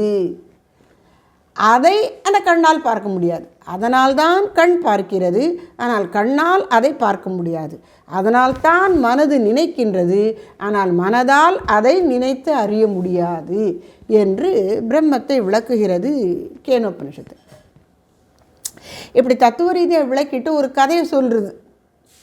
உபனிஷதங்களில் கூட கதையெல்லாம் வருது. அப்போ இந்த கேனோபனிஷத்தில் வர்ற கதை என்ன அப்படின்னா, இந்த பொதுவாக தேவர்களுக்கும் அசுரர்களுக்கும் யுத்தம் நடக்கும் பொழுது தேவாசுர யுத்தத்திலே அசுரர்கள் தான் ஜெயிப்பார்கள். தேவர்கள் பலசாலிகள் இல்லை. அப்போ ஒரு தடவை அவர்கள் பரம்பொருளை வேண்டி வணங்கி, நாங்கள் சும்மா தோத்துக்கிட்டே இருக்கோம், அடி வாங்கி மாளலை, நாங்கள் ஜெயிக்கணும், ஒரு தடையாவது எங்களுக்கு நீங்கள் அருள் புரியுங்கள்னு பரம்பொருளை பரபிரம்மத்தை வேண்டினார்கள். அவர்களுக்காக பரபிரம்மம் ஜெயிக்க வச்சுது. இந்த தடவை நீ தேவாசுர யுத்தத்தில் தேவர்கள் ஜெயிக்கட்டும்னு அவர் நினச்ச சக்தியை கொடுத்தார். தேவர்கள் ஜெயிச்சிட்டாங்க. ஜெயித்த உடனே இது யாரால் இந்த வெற்றி நமக்கு வந்ததுன்னு நினைக்கிற இயல்பு அவங்களுக்கு போயிடுச்சு. நாமே ஜெயிச்சிட்டோம், பார்த்தியா நம்ம எவ்வளோ பெரிய ஆள் அப்படின்னு தருக்கி ரொம்ப அந்த வெற்றியெல்லாம் கொண்டாட ஆரம்பித்தார்களாம், கடவுளை மறந்து. அப்போ கடவுள் கவனித்தார், சரி இவர்களுடைய இந்த அறியாமையை போக்கி உண்மையை உணர்த்தணும்னு சொல்லி தேவர்கள் அப்படி கொண்டாட்டத்தில் ஈடுபட்டிருக்கக்கூடிய இடத்துல திடீர்னு பக்கத்தில் ஒரு பெரிய ஒளிப்பிழம்பு தோன்றிடுது. ஏதோ ஒரு யக்ஷன்னு புரிஞ்சு கொள்ள முடியாத ஒரு உயிர். அதனால் ஏதோ ஒரு யக்ஷன் இங்கே வந்திருக்கு, இது என்னன்னு தெரியலையே அப்படின்ன உடனே இவங்க கொஞ்சம் என்னன்னு அவங்களுக்குள்ளே பேசிக்கிறாங்க. உடனே இந்திரன் சொல்கிறான், அக்னியை கூப்பிட்டு, அக்னி தேவா நீ போய் அது யார் என்று அறிந்து வா அப்படிங்கிறான். இவன் ராஜா இல்லையா, இவன் போகக்கூடாது, ஒரு ஆளை ஆஃபீஸர் அனுப்பிச்சிருக்கிறான். இந்த அக்னி போகிறது. அக்னி போன உடனே நீ யார் அப்படிங்கிறான். உன்னை அது கேட்குறது, நீ யார், உன் பெயர் என்ன அப்படின்னு. உடனே இவன் பெருமையா, என் பெயர் அக்னி. அப்படியா, நான் என்னை ஜாத்தவேத என்று சொல்லுவார்கள். ஜாத்தவேதன்னா என்ன, தோன்றியுள்ள அனைத்தையும் அறிபவன் என்று சொல்லுவார்கள். அப்படியா, உன் வீரியம் என்ன, கிம் வீரியம், உன்னுடைய சக்தி என்ன அப்படின்னு கேட்குறது அந்த ஆக்ஷன். எனக்கு இப்போ நீ யாருன்னு தெரிஞ்சுக்க வந்தவன் தன்னை பற்றி பெருமை பேச ஆரம்பிச்சிட்டான் பாருங்கள். அப்போ இந்த அகந்தை என்ன பண்ணுகிறது, மூலமாகிய பரம்பொருளை அறியாது தன்னைத்தான் ப்ரொஜெக்ட் பண்ணி கொண்டு முன்னிறுத்தி கொண்டு தன்னுடைய இந்த ஜீவ வியக்தியின் பெருமைகளே பெருசுன்னு நினைக்கிறது. அது எல்லைக்குட்பட்டதுங்கிறத மறந்து அதை ஒதுக்க தெரியாமல் அதை பெருசுன்னு நினச்சிக்கிறது. அப்போ அதனால் அந்த ஆக்ஷன் ஒன்று கேட்குறது, சரி உன் சக்தி என்ன, எல்லாவற்றையும் எரித்து தள்ளி விடுவேன் அப்படின்னு சொல்கிறான். யார், அக்னி. அப்படியா, ரொம்ப சந்தோஷம், இதோ இந்த புல்லை இந்த துரும்பை எரி அப்படின்னு அக்னி முன்னாடி ஒரு துரும்பை போட்டுது. யார், அந்த யக்ஷன். உடனே இதை எரிக்க முடியாதா அப்படின்னு தன்கிட்ட இருக்கக்கூடிய அந்த வெப்ப சக்தி செலுத்துகிறது. அக்னி தேவன் அந்த புல் மேலே வெப்பத்தை கொடுக்குறான். கொடுக்க அந்த புல் எரியவே மாட்டேங்குது. அவனுக்கு ரொம்ப ஆச்சரியமாக போச்சு. இன்னும் முயற்சி பண்ணினான், விடக்கூடாது, நான் என்னோடய சக்தியை காட்டியே தீருவேன் அப்படின்னு முயற்சி பண்ணினான். அப்பவும் முடியல. வெட்கப்பட்டு திரும்பி வந்து விட்டான். என்னால் அதை யார் என்று அறிய முடியவில்லை என்று தன்னுடைய இயலாமையை ஒத்துக்கொண்டான். உடனே இந்திரன் பார்த்தான். வாயு பகவானை கூப்பிட்டு, நீ போய் அது யாருன்னு தெரிந்து கொண்டு வா அப்படின்னா. வாயு பகவான் வந்தார். வாயு பகவான் வந்த உடனே நீ யாருன்னார். உடனே அது ஆக்ஷன் கேட்டது, நீ யார், நான் வாயு. உன்னுடைய பேர் என்ன, மாத்தரிஷ்வா. மாத்தரிஷ்வானா என்ன, ஆகாசத்திலே சுதந்திரமாக சஞ்சரிப்பவன். ஆகாயம் என்கின்ற இந்த ஸ்பேஸ் என்கின்ற ஆகாசம் என்கிற இடம் என்கின்ற அந்த முதல் பூத்தம், பஞ்சபூத்தங்களில் முதல்ல அதுக்கு அடுத்து இருக்கக்கூடியது காற்று. இந்த காற்றில் வந்து அசைவு இருக்குது. இடம்ங்கிறது அசையாமல் இருக்குது, காற்றில் அசைவு இருக்குது. அது எங்கே அசைகிறது? இந்த இடமாகிய ஆகாசத்துக்குள்ளே தான். ஸோ ஆகாசத்துக்குள்ளே விரும்பியபடியெல்லாம் திரிகின்ற வல்லமை படைத்த மாத்தரிஷ்வா எனப்படுகிற வாயு பகவான் நான். ரொம்ப சந்தோஷம். உன்னுடைய வீரியம் என்ன? கிம் வீரியம் அப்படின்னுது. பூமியின் மேல் பரப்பில் உள்ள எதையும் தூக்கி வீசி விடுவேன் அப்படின்னு சொன்னேன். அப்படியா? ரொம்ப சந்தோஷம். இதோ இந்த துரும்பை தூக்கு பார்க்கலாம் அப்படின்னு துரும்பை போட்டுது. உடனே இது போய் தூக்கிறதுக்கு நான் கஷ்டப்படணுமான்னு அப்படி லைட்டாக ஊதிச்சு. அது அசையலை. இன்னும் கொஞ்சம் சக்தியை கொடுத்து ஊதிச்சு. இப்படி ஊதி ஊதி பார்க்க அந்த துரும்பை கூட இந்த வாயு பகவானால் அசைக்க முடியலை. என்னடா இது, அவனுக்கும் வெக்கமாக போச்சு, தூக்கி போயிட்டான். என்னாலும் அறிய முடியவில்லை. நானே போகிறேன். உடனே எல்லாரும் சொல்கிறாங்க, மற்ற தேவர்கள்லாம், இவங்க 2 பேராலும் முடியலையா, தலைவா நீ போ அப்படிங்கிறாங்க. ஆமாம் நான் போகிறேன் அப்படின்னு கம்பீரமாக நடந்து வந்தாராம் தேவேந்திரன். வந்து அது பக்கத்தில் அந்த யக்ஷனுடைய அந்த ஒளி உருவத்துக்கிட்ட போன உடனே அது பாட்டுன்னு மறைஞ்சு போச்சு. யார்? அந்த யக்ஷன் மறைஞ்சு போச்சு. இவர்களுக்காவது இருந்து பதில் சொல்லித்து, கேள்வியெல்லாம் கேட்டது, சொல்லித்து செய்ய வச்சுது. இவர் இந்திரனுக்கு மறைஞ்சே போச்சு. என்னடா இது அப்படின்னு அவன் தகைச்சு நிற்கும் பொழுது மீண்டும் ஒரு ஒளி அங்கே தோன்றியது. அந்த ஒளியிலிருந்து அழகிய பெண்ணொருத்தி வந்தாள். அது யார் அப்படின்னா ஹிமவானின் புத்திரியும் மிகுந்த பிரகாசம் உடையவளும், பகுஷோபமானா, மிகுந்த சோபை ஒளி உடையவளும், ஹைமவதி ஹிமவானின் புத்திரியும், உமா என்ற பெயர் படைத்தவளுமான அம்பிகை அங்கு தோன்றினாள். அப்படி தோன்றிய அம்பிகை அவன் வணங்கி, அம்மா இங்கே பாரு, கொஞ்சம் முன்னாடி இங்கே ஒரு யக்ஷன் வந்தார், அது யாருன்னு நாங்கள் தெரிஞ்சுக்க முயற்சி பண்ணுறதுக்குள்ளே மறைஞ்சே போயிட்டாருமா அப்படின்னா. அப்போது அம்பாள் சொல்லி தருகிறாள், அது வேறு யாருமல்ல, பிரம்மனே. அந்த பிரம்மம்தான் உங்களுக்கு வெற்றியை சம்பாதித்து கொடுத்தது. அதை மறந்து நீங்கள் கர்வத்தால் நீங்களே சாதித்ததாக நினைத்தீர்கள். எனவே அது முன் நிற்கவில்லைனர். இப்படி அம்பாள் உணர்த்தின உடனே இந்திரனுக்கு உண்மை புரிந்து விட்டது. இப்போ இதில் அடுத்து இந்த கதையில் என்ன சொல்கிறாங்க பாருங்கள். அக்னி, வாயு, இந்திரன், இந்த 3 பேர், அத்தனை தேவர்களுக்குள் 33 கோடி தேவர்கள் சொல்கிறோமே, அந்த 33 கோடி தேவர்கள் இந்த 3 தேவர்கள் மட்டும்தான் அந்த பிரம்மத்துங்கிட்ட யக்ஷன் கிட்டையே போனாங்களாம். அதனால் அவங்களுக்கு ஒரு பெருமை. இப்போ இவங்க பிரம்மத்தையே போய் பார்த்துட்டு வந்துட்டாங்க அப்படின்னு எல்லாரும் அப்படி அவர்களுக்கு ஒரு மதிப்பு கொடுப்பார்களாம். விஷயம் என்ன அப்படின்னா, பார்க்கும் சக்தி, கருத்தை இதயத்தில் மனதில் நினைப்பதை வார்த்தையால் விளக்கக்கூடிய வாக்கு சக்தி, இதெல்லாம் எவ்வளவு இருந்தாலும் ஏதோ பல விஷயங்களை விளக்க முடிவது போல் தோன்றினாலும் பரம்பொருளை விளக்கிவிட முடியாது. பரம்பொருளை வாக்கால் விளக்க முடியாது என்பதை குருதேவர் ஸ்ரீராமகிருஷ்ணர் ரொம்ப அழகாக சொல்கிறார். பிரம்மம் ஒன்றே எச்சில் படாதது. எச்சில் படுவதுன்னா என்ன? நாக்கில் வாய்க்குள்ளே எச்சில் ஊறிக்கொண்டே இருக்குது. அப்போ நாக்கால் நீ அந்த பரம்பொருளை விளக்க முடியாது என்பதனாலே உன் வாக் சக்திக்கு பரம்பொருளை விளக்கும் ஆற்றல் இல்லை என்பதைத்தான் அப்படி சொல்கிறார் குருதேவர். பரம்பொருள் ஒன்றே எச்சில் படாதது, உச்சிஷ்டமாகாதது, நாக்கினால் அதனை பேசி விளக்கிவிட முடியாது. அதனால் மனத்தாலும் வாக்காலும் மன்ன ஒண்ணா மோனம். அந்த பரம்பொருள் அது மோன நிலையாக இருக்கின்றது. அந்த மோனம் ஞானமயமாகவும் இருக்கின்றது. அந்த ஞானம் ஆனந்தமயமாகவும் இருக்கின்றது. அழியா நிலையும் அறிவு பேருணர்வு நிலையும் ஆனந்த நிலையும் அதுவே. அப்படிப்பட்ட அந்த மோன நிலை மனதாலும் வாக்காலும் அடைய முடியாத, நெருங்க முடியாத ஒன்று. அப்படிப்பட்ட மோன நிலையாகிய பரம்பொருளை உணர்ந்தவர்களே நல்ல இனத்தார். யாரு கூட நாம் நட்பு வைக்கணும்? இறைவனை உணர்ந்தவர்களோடு கூடத்தான். சுவாமி சித்பானந்த மகாராஜ் கூறுவார், நீங்கள் புஸ்தகம் படித்தா ஆன்மீக சாதனத்தில் உங்களுக்கு உதவியாக இருக்கும்னு நினச்சி கூட எல்லா புஸ்தகங்களையும் படிக்கக்கூடாது. இப்போ எதை தான் படிக்கணும்னா, அனுபூதிமான்களின் நூல்களை மட்டுமே கற்க வேண்டும். அனுபூதிமான்னா யார்? புஸ்தகத்தை படித்து கடவுளை பற்றி விளக்குகிறவர் அல்ல, தாமே இறைவனை இதயத்தில் உணர்ந்தவர்கள், இறை அனுபூதி, ஆத்மானுபூதி, ஈஸ்வரானுபூதி பெற்ற மகான்கள்.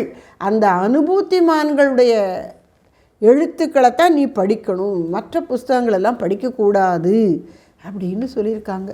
இது என்னடாது, அப்போ நமக்கு குறைஞ்சி போயிடுமே படிக்கிறதுக்கு அப்படின்னா இல்லை. இந்த பிரபஞ்சத்தில் பகவான் தன்னை உணர்ந்த ஞானியர் பல பேர் இங்கே வாழ்ந்திருக்கிறார்கள், நமக்கு வழிகாட்டி சென்றிருக்கிறார்கள். தமிழில் இல்லாததா தேவாரம் என்ன, திருவாசகம் என்ன, அவர்களெல்லாம் எத்தகைய மகான்கள், பக்திமான்கள். அதனால் அதெல்லாம் தான் படிக்கணும். பக்தி பாடல்னு கூட பல இந்த லைட் மியூசிக்ங்கிறாங்க, இந்த மெல்லிசையில் பல பக்தி பாடல்கள் இருக்குது. அதெல்லாம் ரொம்ப ஆரம்ப நிலையில் இருக்கிறவங்கன்னா வச்சுக்கட்டும்ப்பா, நீ ரொம்ப முன்னேறணும்னு நினச்சின்னா தேவாரம் திருவாசகம் தவிர, திவ்ய பிரபந்தம் தவிர, திருப்புகழ் தவிர, தாய்மானோர் பாடல்கள் தவிர வேறு எதுவும் படிக்காதே அப்படின்னு சொல்லுவாங்க சுவாமிஜி. அதனால் இப்போ இது இவ்வளவு எதுக்கு பேசுகிறோன்னா, இனத்தார், நல்ல இனத்தார், நல்ல சத்சங்கம் உனக்கு வேணும்னு சொன்னால் கடவுளை அறிந்தவர்களை மட்டுமே உனக்குரிய சத்சங்கமாக கொள் அப்படின்னு சொல்கிறேன். ஏன் வேறு யாரையும் கொண்டால் என்ன ஆகும்? வள்ளுவர் சொல்கிறார், இந்த இனம்ங்கிறத பற்றி சொல்லும் பொழுது ஒரு நல்ல 2 குறள் பார்த்தேன். 2 குறள் இருக்குது, அதை பகிர்ந்து கொள்ளணும்னு நினைக்கிறேன். நிலத்தியல்பால் நீர் திரிந்தற்றாகும் மாந்தர்க்கு இனத்தியல்பதாகும் அறிவு. இப்போ மழை மேகத்திலிருந்து கொட்டும் பொழுது அது சுத்த நீராக இருக்கிறது, டிஸ்டில்டு வாட்டருங்கிற மாதிரி வடிகட்டின நீர் போன்று குற்றமேதுமில்லாது தூயதாய் இருக்கின்றது. ஆனால் அது கீழே தரையை அடையும் பொழுது அந்த தரை எத்தகைய தன்மை உடையதாக இருக்கோ அதற்கேற்ப அதில் அழுக்கு சேர்ந்து விடுகிறது. கடலில் விழுந்தால் உப்பு தண்ணி ஆகிறது, நன்னீர் ஓடையில் விழுந்தால் அது நன்னீராகவே இருக்கிறது, மலம் கிடந்த இடத்துல விழுந்தால் அதுவும் அழுக்காகி விடுகிறது. அப்போ நிலத்தியல்பால் நீர் திரிந்து அற்று, நீர் தன்னுடைய தன்மை மாறிவிடுகிறது. அதுபோன்று மாந்தர்க்கு இனத்தியல்பதாகும் அறிவு, யார் கூட இருக்காங்களோ அவங்களுக்கு ஏற்ப மனிதர்களுடைய அறிவு மாறிவிடும். இதே கருத்தை இன்னும் ரொம்ப சூட்சுமத்தை வெளிப்படுத்துகிற மாதிரி சொல்கிறார். எனக்கு அது ரொம்ப பிடிச்சது அந்த குறள். பாருங்களேன், மனத்துளது போல காட்டி ஒருவருக்கு இனத்துளது ஆகும் அறிவு.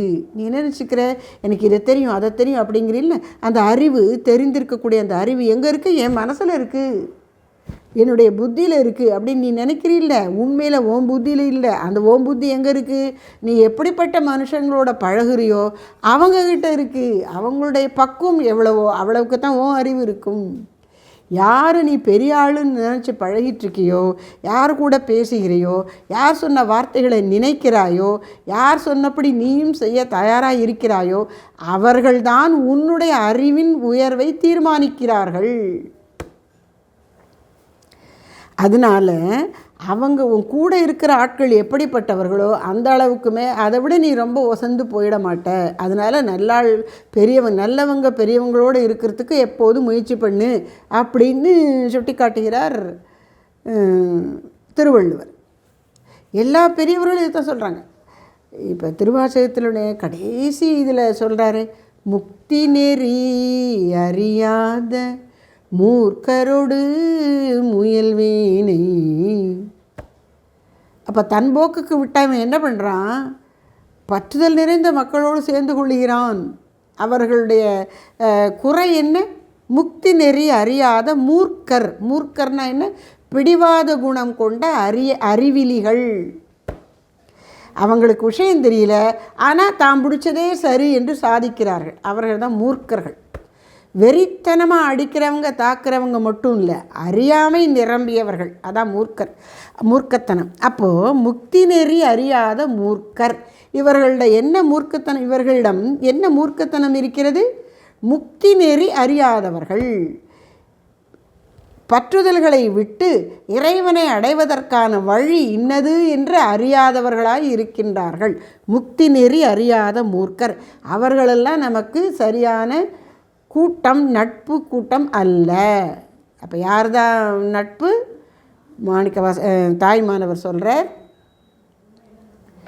மனத்தாலும் வாக்காலும் மன்ன ஒண்ணா மோன இனத்தாரே நல்ல இனத்தார். மேலே போன ஸ்லோகத்தில் என்ன சொன்னார்? ஒன்று மர நில் என்று சொன்னார். அந்த ஒன்று மர நிற்பது என்பது தான் மோனம், மோனத்தில் நிலைத்திருப்பது. அப்படி மோனத்தில் நிலைத்திருப்பவர்கள் தான் உனக்கு சரியான நட்புக்குரிய கூட்டம். அல்லது உனக்கு சமமாக நினைக்கல, அவங்க பெரியவங்க, பரவாயில்ல, நீ அவங்களோட இருந்து அவர்களுடைய அந்த பெருமையை நீயும் பெற்றுக்கொள். மோன இனத்தாரே நல்ல இனத்தார். அவர்களுக்கு வேறு என்ன சிறப்பு இன்னும் இருக்குது? கனத்த புகழ் கொண்டவரும் அன்னவரே. அவர்களுடைய புகழ் எப்படிப்பட்டது? கனத்த புகழ்ங்கிற. அதென்ன கனத்தை? எத்தனை கிலோ கூட இருக்குது அப்படின்னா கருத்து என்ன அப்படின்னா, இப்போது இந்த உலகத்தில் நாம் வாழக்கூடிய உலகத்தில் நாம் எத்தனையோ வயசு வாழறோம். அவரவர் ஏதோ ஒரு சாதனை பண்ணியிருக்கோன்னு வச்சுக்கோங்களேன். சரி, ஒருத்தர் காலமாயிட்டார், அவர் நல்லவர், வாழ்ந்த காலத்தில் ஏதோ 4 பேருக்கு நல்லது பண்ணியிருக்கார், ஏதோ ஒன்று வச்சுக்கோங்களேன். அவர் காலத்துக்கு அப்புறம் எத்தனை பேர் அவரை நினைப்பாங்க? எவ்வளவு காலம் அவரை நினைப்பாங்க? இப்போ இன்றைக்கி நாம் 2025 வருஷத்தில் இருக்கோம். 1925ஆம் ஆண்டு 100 வருஷங்களுக்கு முன்னால் என்ன திருவண்ணாமலையில் வாழ்ந்த நல்லவர்களை எத்தனை பேர் நமக்கு இன்றைக்கி தெரியும்? அவங்க நல்லவர்கள் தான், கெட்டவர்கள் இல்லை, பக்திமான்கள். எத்தனை பேர் நமக்கு இன்றைக்கி தெரியும்? அது எப்படி தெரியும்னா அவ்வளோதான். அப்போது அவர்களுடைய புகழ் அவர்களுடைய காலத்துக்கு பிறகு, வாழ்க்கை காலத்திற்கு பிறகு நெடுநாள் நிற்பதில்லை, நிலைத்து நிற்பதில்லை. சரி, திருஞான சம்பந்தருங்கிறோம், திருநாவுக்கரசர்னு சொல்கிறோம், சுந்தரமூர்த்தி சுவாமிகள்ங்கிறோம், மாணிக்க வாசகருங்கிறோம், ஆழ்வார்கள்ங்கிறோம். அவங்களா 2000 வருஷங்களுக்கு முன்னாடி, எத்தனையோ 1000 வருஷங்களுக்கு முன்னாடி, நூற்றாண்டுகளுக்கு முன்னாடி வாழ்ந்தவர்கள். ஏன் இன்னும் அவங்கள நினைக்கிற? அவர்கள் இறைவனை அறிந்தவர்கள், இறைவனுக்கு தொண்டாற்றியவர்கள், இறைவன் மயமாக இருந்தவர்கள். நாமளும் இறைவனை அடைந்து ஆனந்தமாக இருக்கணும்னு நமக்காக அதையெல்லாம் சொல்லி வைத்து போனவர்கள். அப்படி தானும் பெருமைக்குரிய செயலை செய்து அந்த பெருமைக்குரிய நல்வாழ்வை வாழ்வதற்காக மக்களுக்கு உதவும் வகையில் சொல்லி சென்றவர்கள். அவர்கள்தான் என்னவர்கள்? எப்படிப்பட்டவர்கள்? கனத்த புகழ் கொண்டவரும் அன்னவரே. அந்த தன்மை உடையவர்களே. எந்த தன்மை உடையவர்கள்? மோன இனத்தார். முதல்ல சொன்னாங்க இல்லையா, அந்த மோன இனத்தார் தான் ஒன்றும் பேசாமல் இருந்தாலும் ஆனால் எப்போவாவது வாயை திறந்தா அதெல்லாம் என்ன? இந்த பாருங்களேன், தேவாரம், திருவாச்சகம், என்ன திருமுறைகள், திவ்ய பிரபந்தம், திருப்புகழ், இப்படி நாம் சொல்லக்கூடியது எல்லாம் இறைவனுடைய புகழை, பெருமையை எடுத்து சொல்லக்கூடிய அழகிய வார்த்தைகள்ங்கிற பொருட்படுகிறது. அப்படி பேசுகிறாங்களா? பேசாமல் இருக்காங்க, பேசினா அது நச்சுன்னு அப்படி அழகாக இருக்கான். அதனால் மோன இனத்தாரே கனத்த புகழ் கொண்டவரும் ஆவர். அப்படிப்பட்டவர்கள் தான் கனத்தன்னு சொன்ன இப்போ என்ன அர்த்தம்? காலத்தை வென்று நிற்கின்ற நீடித்த புகழ் உடையவர்கள்.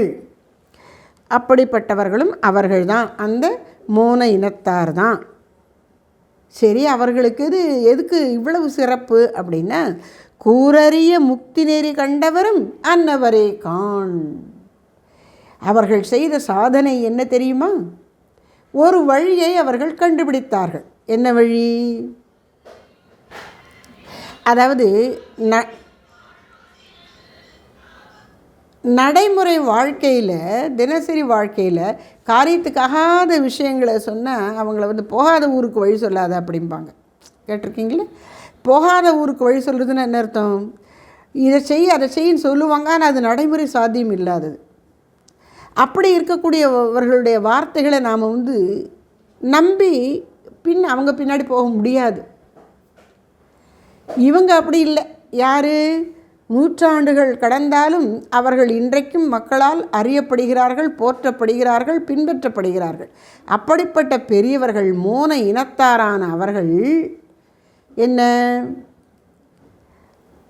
முக்தி நெறி கண்டவரும் அன்னவரே. ஏன் அவர்கள் இன்றும் நினைக்கப்படுகிறார்கள்? மாணிக்கவாசகர் என்ன சொன்னார்? முக்தி நெறியை அறியாத மூர்க்கரோடு முயல்வேன் என்று தன்னை சொன்னார். ஆனால் இங்கே இவர் என்ன சொல்கிறார்? எப்படிப்பட்ட சத்சங்கம் உனக்கு வேணும்? முக்தி நெறி அறிந்தவரும் உனக்கு சத்சங்கம். கூரறிய முக்தி நெறி. அந்த முக்தி நெறி எப்படிப்பட்டது?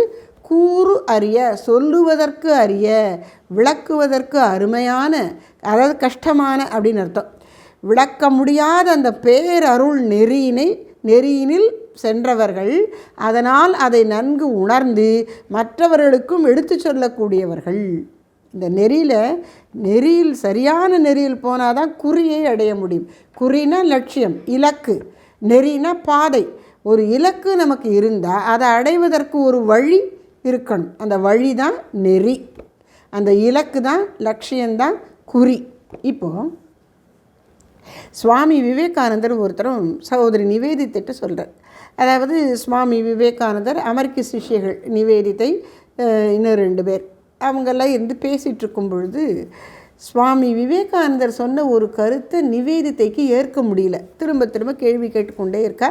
சுவாமிஜி பொறுமையாக விளக்கம் அளிக்கிறார். எத்தனை சொன்னாலும் இவளுக்கு திருப்தி வரமாட்டேங்குது. யாருக்கு? நிவேதித்தைக்கு. அப்போ அந்த கூட இருந்தவங்க சொல்கிறாங்க, எதுக்கு நீ போட்டு இப்படி கேள்வியை கேட்டு தொலைச்சிக்கிட்டே இருக்க?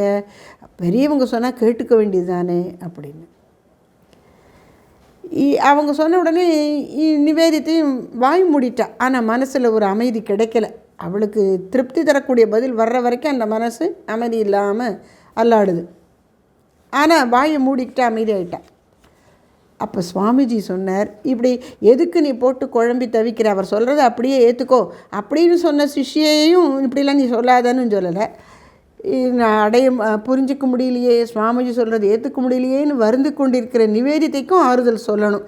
அதனால் சுவாமிஜி சொல்கிற, let none regret that they were difficult to convince. நீங்கள் யாரும் கவலைப்பட வேண்டாம். எதற்கு? எனக்கு ஒரு உண்மையை சொல்லி ஏற்றுக்கொள்ள வைக்க முடியவில்லையே என்று யாரும் கவலைப்பட வேண்டாம். நீங்கள் சொல்கிறத என்னால் ஏற்றுக்கொள்ள முடியலையே அப்படின்னு கவலைப்பட வேண்டாம். ஏன்?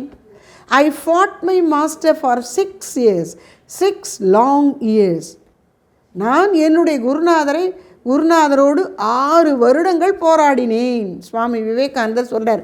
இளைஞன் நரேந்திரன் குருநாதர் ஸ்ரீ ராமகிருஷ்ண பரமஹம்சரிடம் வந்த பொழுது அப்படிலாம் அவர் சொன்னதெல்லாம் அப்படியே ஏற்றுக்கொண்டு இருக்கலை, பதிலுக்கு பதில் கொடுத்துட்டே இருப்பார். அப்படியே 6 வருஷம் போராடினேன் அப்படிங்கிறார். அப்படி சொல்லிட்டு, with the result that I know every inch of the way. நான் அவருடைய ஆத்ம சாதனத்தினுடைய ஒவ்வொரு கட்டத்திலும் ஏதேனும் சந்தேகத்தை கிளப்பி குருதேவருடைய பதிலை பெறுவேன், போராடுவேன், எனக்கு புரிகிற வரைக்கும் அவர் விளக்க வைப்பேன். அதனுடைய விளைவு என்ன? இந்த முக்தி நெறியினுடைய ஒவ்வொரு கட்டத்தையும் ஒவ்வொரு அங்குலமாக நான் அறிவேன்ட்டார். அவர் அப்படியெல்லாம் இல்லாத சந்தேகத்தை கிளப்பி கேட்டு பதிலை பெற்றதுனால அவர் தன்னிடம் வந்த சீடர்களுக்கெல்லாம் ஞானத்தை கொடுக்கிறார். அவர்களுடைய ஐயத்தை போக்க வல்லவராக இருக்கின்றார்.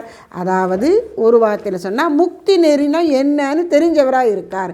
With the result I know every inch of the வே.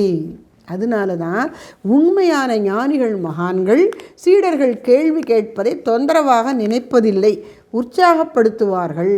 ஆனால் உண்மையாக கேட்கணும், சும்மா வம்புக்கு இல்லை, உண்மையாக கேட்கணும். ஆனால் வம்புக்கு கேட்குறவங்களையும் அந்த வம்பை விட்டுட்டு வரம்படியாக பண்ணக்கூடியவர்கள் ஞானிகள். அதனால் அப்படி இருக்கக்கூடிய இந்த ஞானிகள் வழிகாட்டுவதற்கு யாருக்கு முடியும்? அந்த I know every inch of the way அப்படின்னு சுவாமி விவேகானந்தர் சொன்னார் இல்லையா? அப்போ இந்த ஆத்ம சாதன ஆன்மீக பயணம் என்கிற இந்த பாதையினுடைய ஒவ்வொரு அங்குலத்தையும் நான் அறிவேன் அப்படின்னு யாருக்கு தைரியமாக சொல்ல முடியுமோ, சும்மா வாய் வார்த்தையாக சொல்வதாக இல்லாமல் தடுமாறிக்கொண்டிருக்கின்ற இந்த ஜீவர்களை சாதகர்களை கைதூக்கி விட முடியுமோ அவர் தானே குரு. அப்படிப்பட்டவர் தானே நாம் போகணும். அப்படிப்பட்டவரே நல்ல இனத்தார், கூரறிய முக்தி நெறி கண்டவரும் அன்னவரே. இப்போ நமக்கு எப்படிப்பட்ட சத்சங்கத்தில் நாம் இருக்கணுங்கிறதுக்கு 3 அடையாளம் சொல்லிட்டார். 1, அவர்கள் உண்மையை அறிந்திருக்கணும், அதன் விளைவாக மௌன இனத்தாராக மௌன நிலையில் இருக்கணும். அப்புறம் கனத்த புகழ் கொண்டவரும் அன்னவரே. அவர்களுடைய புகழ் இடம் காலம் எல்லாவற்றையும் தாண்டி மக்களால் அறியப்பட்டவராக இருப்பார்கள். ராமானுஜர் இங்கே காஞ்சிபுரத்தில் அங்கே இருக்கிற ஒரு பெரியவர்கிட்ட தீட்சை பெறுகிறார். ஆனாலும் திருக்கோஷ்டியூர்னு அங்கே ராமநாதபுரம் அந்த பக்கம் ஒரு ஊர் இருக்குது. அங்கே ஒரு மகான் இருக்கார், வைஷ்ணவ பெரியார். அவர்கிட்ட போகணும்னு சொல்லி திருக்கோட்டியூர் நம்பிகிட்ட போய் இந்த நாராயண மந்திரத்தினுடைய ரகசியார்த்தத்தை தெரிந்து கொள்ளணும்னு போகிறார். அவர் 18 வருஷம் ஒரு தடவை நடக்க வச்சு அனுப்புகிறார். ஆனால் ஒரு முறையும் ஒரு விஷயத்தை உபதேசிக்கிறார், கொஞ்சம் சொல்கிறார். ஆனால் சொல்லிவிட்டு இதெல்லாம் சும்மா என்ன கடன்னு போர்டில் எழுதி போட்டு நீ மனப்பாடம் பண்ணிக்கோ அப்படின்னு சொல்லக்கூடிய விஷயம் இல்லையே, அதை செஞ்சுட்டு வரணும். அதனால் அந்த கொஞ்சத்தை சொல்லிட்டு போயிட்டு வந்துட்டேன். இப்படியே 18 வருஷம் வர வச்சு அவர் சொல்ல நினச்சதெல்லாம் சொல்லி அவர் அப்படியே புடமிட்ட பொன்னாக ஆக்கி அப்புறம் இந்த நாராயண மந்திரத்தினுடைய மகிமையை சொல்லி இன்னொரு டெஸ்ட்டும் வச்சுட்டார். இதை யாருக்கும் சொல்லக்கூடாது, சொன்னால் நீ நரகத்துக்கு போயிடும். உடனே அவரை நினச்சார், இந்த மந்திரத்தின் வல்லமை என்ன, இதை யார் சொல்லுகிறானோ அவன் பரமனிடம் சேருகிறான், வைகுண்ட பதவி அவனுக்கு கிடைக்கும். அப்போ எனக்கு நரகம் கிடைச்சாலும் பரவாயில்ல, இதை சொல்கிறவங்களுக்கு வைகுண்டம் கிடைக்குமே அப்படின்னு அந்த திருக்கோட்டியூர் கோயில் கோபுரத்து மேலே ஏறி தான் இந்த தாழ்ந்த குலம் என்று சொல்லப்பட்டவர்களெல்லாம் கூட்டி வச்சு அவர்களுக்கு உபதேசிக்கிறார் அப்படின்னு நாம் பார்க்கிறோம். அந்த தகுதி அவருக்கு எப்படி கிடைத்தது? இயல்பான பக்குவம் இருக்குது. அதுக்கு நடுவில் குருவானவர் 18 முறை அவரை சோதித்து கொஞ்சம் கொஞ்சமாக அப்படி இன்க்ரிமெண்ட்டாக உபதேசத்தை கொடுத்து அவரை முற்றிலும் அந்த பெரிய நிலையை அடைவதற்கு தகுதி உடையவர் ஆக்கினார் அப்படின்னு பார்க்குறோம். அப்போது அவர்கள்தான் நல்ல இனத்தார், கூரறிய முக்தி நெறி கண்டவரும் அன்னவரே காண். அப்போது அவர்கள் மோன நிலையில் இருக்கிறார்கள். அவர்களுடைய உண்மை சிறப்பு அவர்கள் விரும்பாவிட்டாலும் மக்கள் பால் பரவி அவர்களுக்கு புகழ், உண்மையான புகழ் இருக்கின்றது. பேப்பரில் வர்ற புகழ் இல்லை, பக்தியில் போகிறவங்களுக்கு அவர்களை பற்றி தெரிய வரும். அப்புறம் கூரறிய முக்தி நெறி கண்டவரும் அன்னவரே. அதனால் அவங்களோடு சேர்ந்தால் உனக்கு அந்த முக்தி நெறியை காட்டி உன்னையும் முக்திக்கு அழைத்து கொண்டு விடுவார்கள். அப்படிப்பட்டவர்கள்ட்ட தான் நீ சேரணும் அப்படின்னு சொல்கிறார். அப்போது 19வது ஸ்லோகத்திலே குருநாதரின் மகிமையை சொல்லி, இங்கே 20வது ஸ்லோகத்திலே சத்சங்கத்தின் மகிமையை, சத்துக்களாகிய மகான்களின், நல்லார்களின், அடியார்களின் நம்முடைய போற்றுதலுக்கும் கூட இருந்து கற்றுக்கொள்வதற்கும் தகுதி பெற்ற பெரியோர்களின் சிறப்பை சொல்லுகிறார் இந்த பாடலிலே. அப்போ 19 குரு மகிமை, 20வது பாடலிலே சத்சங்க மகிமை என்று ரொம்ப அப்படி ஒவ்வொரு பாட்டும் ஒரு சங்கிலி போல் இணைந்து கொண்டே போகிறது. அப்படி ரொம்ப அழகாக சொல்லி இங்கே நாம் என்ன செய்யணும், யார் கூட சேரணும், அப்படி யார் கூட சேர்ந்தால் நாம் எதை அடையலாம் என்பதையெல்லாம் நமக்கு மிக அழகாக எடுத்து காட்டுகின்றார் ஸ்ரீ தாயுமானவர்.